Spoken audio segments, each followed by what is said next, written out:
이제 도청의 기술이라고 하겠습니다. 근데 이제 도청자가 이렇게 하는 걸 아니까 갑돌이하고 을순이가 이제 이렇게 아이디어를 낼 수 있습니다. 미리 얘기를 해가지고 빛을 무지 미약하게 보내겠다 이거죠. 그래서 이제 더 이상 쪼개기 힘들게.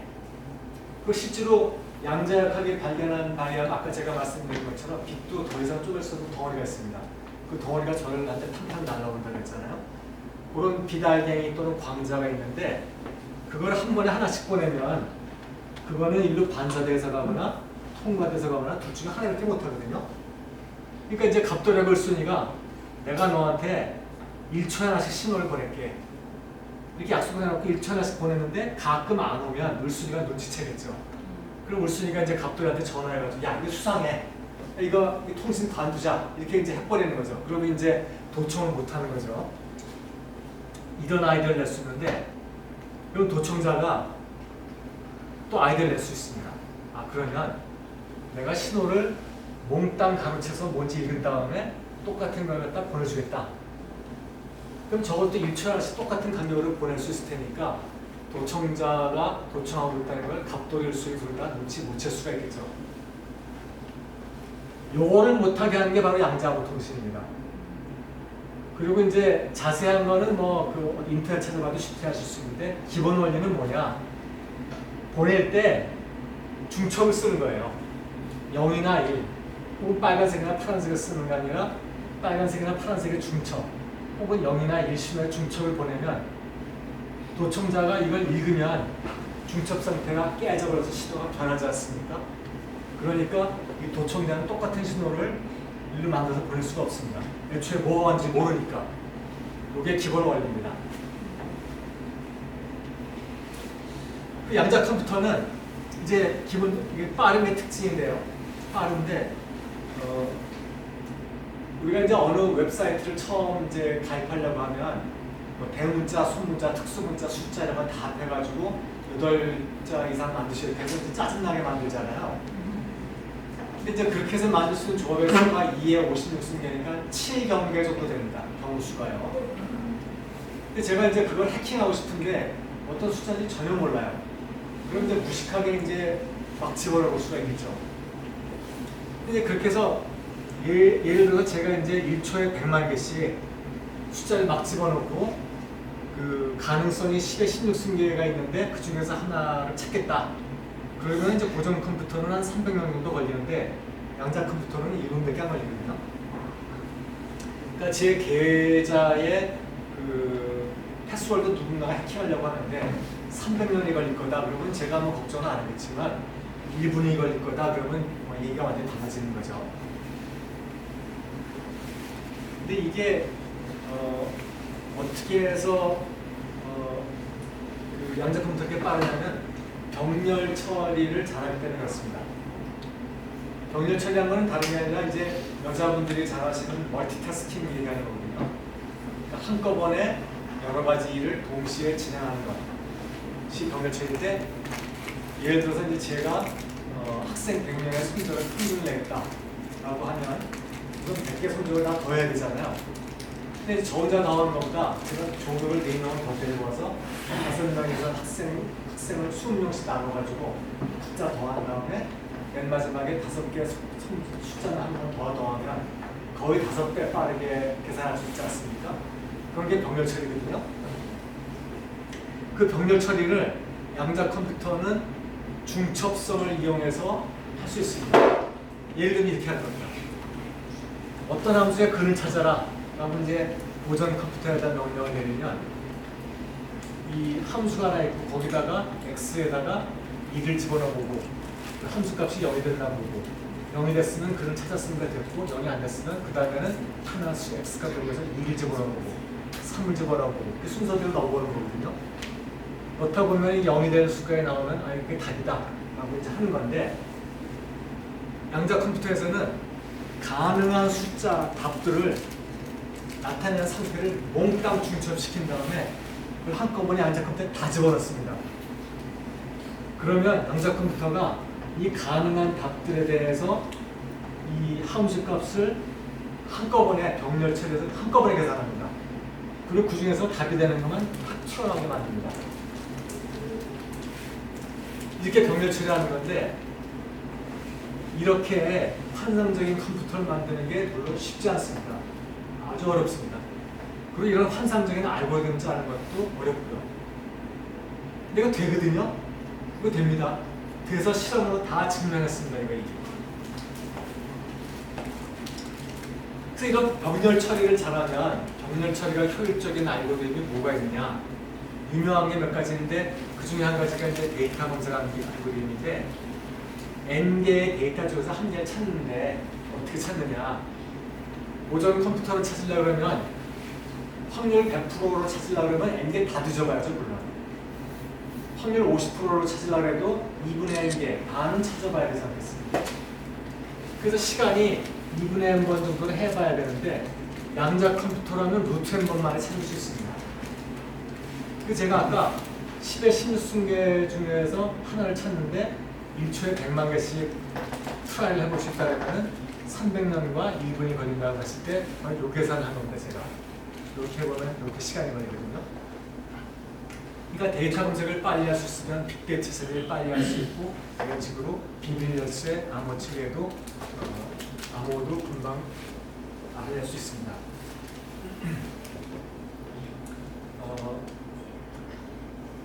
이 양자 컴퓨터 얘기만 나오면 암호 얘기가 나오기 때문에 암호 얘기를 조금 해드려야 될 것 같은데 암호는 시저 시대부터도 썼다고 합니다. 예를 들면 이제 이런 암호를 썼는데 이게 뭔지 무슨 말인지 전혀 모르시겠잖아요. 근데 이게 I love you라는 문장을 제가 두 글자씩 밀어 쓴 거거든요. 그러니까 I는 JK로 쓰고 L은 MN 이렇게 읽어주고요. 아주 간단한 문장인데 저렇게 조금만 밀어서도 전혀 알 수 없는 문장이 되어버리죠. 이런 이제 간단한 암호는 물론 열쇠가 2다 사실만 알면 금방 풀 수 있고 열쇠 이름을 모른다고 하더라도 한 개 밀어 써보고 두 개 밀어 써보고 세 개 밀어 써보고 하다 보면 뭐 금방 알아낼 수 있겠죠. 그래서 이제 이런 암호는 너무 수진하니까 그 2차 대전 당시에 좀 더 복잡한 암호가 등장합니다. 난수를 발생시켜가지고요. 이런 식의 난수가 발생이 되면은 이 숫자 따라서 첫 번째 글자는 2개 밀어 써가지고 쓰고 두 번째 글자는 3개 밀어 쓰고 그런 식으로 하는 거거든요. 그래서 예를 들어서 I는 JK가 되고 L은 MNO 이번에 N이 아니고 O가 된다는 거죠. 이런 식으로 되는 거고요. 이렇게 하면 이제 이 난수를 모르면 전혀 찾아낼 수가 없죠. 그리고 더군다나 똑같은 O라고 하더라도 어떤 때는 V가 되고 어떤 때는 뭐 P가 되고 그러니까 이 암호문에서 알파벳 통계도 사라져가지고 아주 찾기가 어렵습니다. 그래서 이런 암호를 풀려면 난수를 기록한 표가 있어야 되죠. 그 여러분들이 은행 온라인 뱅킹할 때 쓰시는 그 보안 카드가 바로 이 난수표입니다. 그리고 이제 그 제가 여기에 이제 초등학교 다니신 분도 있고 이렇게 이제 국민학교 다니신 분도 있는데 국민학교 다니신 분들은 아시겠지만 저희 어릴 때는 선생님이 그러셨어요. 간첩 신고하라 그러면서 간첩의 상징은 난수표라는 거예요. 근데 초등학생이 난수표가 뭔지 어떻게 알겠어요? 아마 선생님도 모르셨을 거예요. 근데 우리 어릴 땐 간첩들이 난수표 이만큼 들고 내려와가지고 밤이면 밤마다 이제 라디오에서 나오는 지정문을 다 들은 다음에 그 난수표를 이렇게 해가지고 해독하고 그랬다 그러더라고요. 이 난수도요, 이 보안 카드도요, 누군가가 여러분이 온라인 뱅킹 하시는 걸 한 사람만 쭉 이렇게 보면은 저 보안 카드 다 알아낼 수 있습니다. 그래서 기본적으로는 한 번 쓰고 난수표를 버리고 또 세 번 쓰고 하는 게 제일 안전하거든요. 그러라고 은행에서 이제 OTP 카드라는 걸 주죠. 원타임 패스워드. 한 번 쓰고 버리는 거. 저게 이제 제일 안전한데 저도 귀찮아서 안 쓰고 사실 이거 쓰긴 합니다만은 이제 저런 게 이제 요즘 쓰는 난수 비밀 열쇠 암호 체계에서 쓰는 방식이고요. 2차 대전 때 이제 이런 거를 한 기계를 독일군이 만들어가지고 애니그마라고 이름 붙이고 머리가 좋은 게르만만 만들 수 있는 거야. 근데 되게 잘난 척 했고요. 그런데 연합군이 저걸 깨고 싶어서 굉장히 애를 썼죠. 그래서 영국 같은 경우에는 블래칠리 파크라는 데다가 사람들을 이렇게 한 1만 명 고용해가지고 매일 아침마다 난수를 이제 넌 여기서부터 여기까지, 넌 여기서부터 여기까지 쫙 나누면서는 그 독일군 수신한 암호문에다가 갖다 넣어보는 거예요. 아무거나 넣어가지고 문장 될 때까지. 그러니까 이 수동으로 이 10,000대 병렬 처리한 거죠. 근데 저렇게 하다 보면 이제 소가 뒷걸음치다가 가끔 뭐가 잡히듯이 어쩌다 한번 풀리는 때가 있어요. 그래서 한 번에 이제 이거 풀고 보니까 그 코벤트리라는 도시를 영국에 있는 도시거든요. 런던과 버밍엄 사이에 있는 도시인데, 버밍엄 옆에 있는 도시인데 저를 폭격하라는 이제 암호문을 찾아냈습니다. 근데 코벤트리라는 도시가 이 고디바 초콜릿의 고디바 부인 전설로 유명한 곳이거든요. 근데 2차 대전 때는 여기에 군수공장이 많이 있었다고 그러더라고요. 이제 폭격하라는 걸 알았으니까 그러면은 적어도 저 시간을 알고서는 미리 영국 그 전투기가 뜨든지 아니면 최소한 여기 있는 사람들한테 피신해라라고라도 알려줘야 되지 않았겠습니까? 근데 아무것도 안 해가지고 결국은 폭격해가지고 이 군수공사를 다 부서진 건 물론이고 사람이 수백 명이 죽었답니다. 그렇게 하고 이게 나중에 이제 전제부에 알려져가지고 의회에서 처치에 곤란한 적도 있었다 그러는데 이 처치에 이때 왜 이걸 아무 이것도 안 했을까요? 그 의도는 명백하죠. 내가 니네 암호를 깰 수 있어. 이런 사실을 알려주고 싶지 않았던 거죠. 좀 결정적인 게 써먹으려고. 이렇게 암호는 수백 명의 목숨하고 바꿀 만큼 중요한 겁니다. 암호는 이렇게 국방이나 스파이만 쓴 게 아니라 우리가 온라인 대국할 때도 쓰죠. 온라인 쇼핑할 때도 쓰죠. SNS에서 할 때도 쓰죠. 주식 주고 사업할 때도 써야 될 테고. 사실 아침에 나는 제일 먼저 일어나는 게 그 스마트폰 암호를 깨우는 거예요. 그리고 또 제일 마지막에 하는 것도 이제 밤에 집에 들어갈 때 현관문 열쇠 기능을 정확하게 잘 눌러야 이제 들어갈 수 있죠.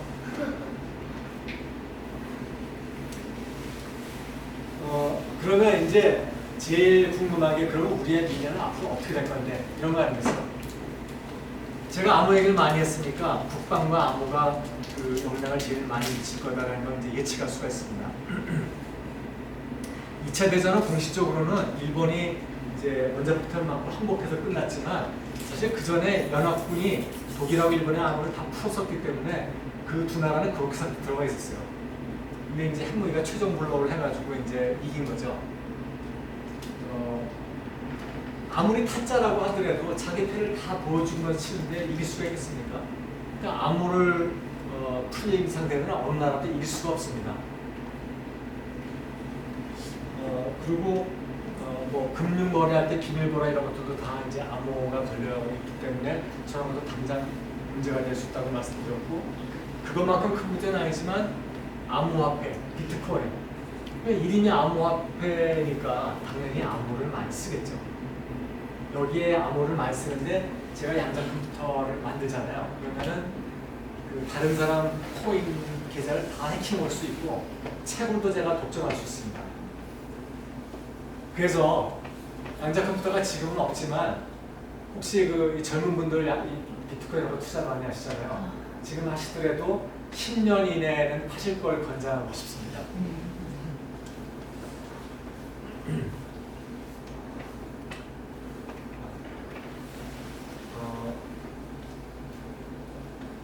그리고 저는 그냥 비트코인 같은 것들이 그러면 양자 컴퓨터라면 다 망하느냐? 그렇진 않고 비트코인에서 쓰는 암호 체계를 바꾸면 되거든요. 근데 이제 사이드로 빠지니까 얘기 드리지 않겠지만 그 암호 체계를 바꾸는 게 간단치 않습니다. 간단치 않고 우리나라에서는 이제 양자 컴퓨터로 되긴 되는 거야 이러고 있지만 미국 같은 데서는 양자 컴퓨터가 나왔을 때 암호 체계 바꾸는 게 오래 걸리니까 그 미리 준비를 해놓고 있자 해가지고 2016년부터 그 암호 체계의 표준을 세울 테니까 응모를 해라 해가지고 시작을 했었습니다. 그래서 70개 후보가 이제 응모를 했었고 2차 선정하고 2차 선정하고 3차 선정해가지고 4개 후보까지 줄여 나왔습니다. 줄여 나오고 내년에 최종 선정한다고 그러더라고요. 미국만 이러고 있는 게 아니라 우리나라 팀도 이제 이 응모를 해가지고 2차 선정까지 갔었고요. 그 다음에 나 떨어졌잖아. 우리나라에서도 양자 내성 암호, 양자의 내성을 가진 암호, 양자 컴퓨터가 푸지 못하는 암호라는 뜻입니다. 그걸 국가공모전을 이미 하고 있고요. 우리나라도 저 양자 암호 체계 표준을 만들려고 하고 있습니다. 진지하다는 뜻입니다, 제 말은. 그 양자 컴퓨터가 또 잘하는 것이 암호 깨는 것만이 아니라 일반적인 빅데이터를 처리를 잘한다 했으니까 뭐 데이터 연관성 같은 것도 잘 찾을 수 있겠죠. 지금도 유튜브 보면은 뭐 제가 좋아하는 음악 추천하고 하는 거 보면 깜짝깜짝 놀라는데 더 놀랄 일이 많을 테고요. 양자 인공지능 연구도 많이 하고 있습니다. 이 챗GPT가 작년 말에 나올 때 저희가 상당히 놀랐잖아요. 근데 챗GPT 그 버전이 2년 전, 3년 전에도 있었다고 그러더라고요. 근데 그 당시에는 데이터를 뭐 몇백만 개밖에 학습을 안 했는데 이번에는 뭐 몇십억 개 했더니 갑자기 확 똑똑해졌다 그러더라고요. 그러니까 많은 걸 학습하는 게 굉장히 중요한데 인공지능에는 양자 컴퓨터를 쓰게 되면 이 학습할 내용을 하나하나 순서대로 하지 않고 이 학습할 내용을 몽땅 중첩시켜서 한꺼번에 다 집어넣어서 학습시킬 수 있습니다. 그러니까 학습하는 게 훨씬 빨라지니까 훨씬 많은 양을 학습하게 될 수 있게 되고 훨씬 똑똑해지겠죠. 근데 이제 그 데이터를 준비하는 게 또 시간이 많이 걸리기 때문에 뭐 그게 간단한 문제는 아니지만 어쨌든 우리가 요번에 챗GPT 때문에 놀란 만큼 그만큼 다시 한번 놀랄 일이 생각보다 빨리 올 것입니다. 그래서 일반적으로는 이제 4차 산업혁명의 초연결성과 초지능성이 특징이라고 하는데 양자 컴퓨터는 초지능성을 한다는 게 업그레이드 시켜줄 거기 때문에 화이트 칼라 노동의 대체라든지 로봇 서비스 상업들의 가상현실 이런 데에서 이제 퀀텀 점프를 줄 거라고 생각이 들고요. 마이클 페러데이라는 사람이 있는데 전자기후도 법칙을 발견한 사람입니다. 전자기후도 법칙이라는 게 이제 코일이 있으면 여기다 이제 자석을 가까이 갖다 대면은 코일에 전류가 흐르는 현상입니다. 근데 그런 걸 발견했다니까 사람들이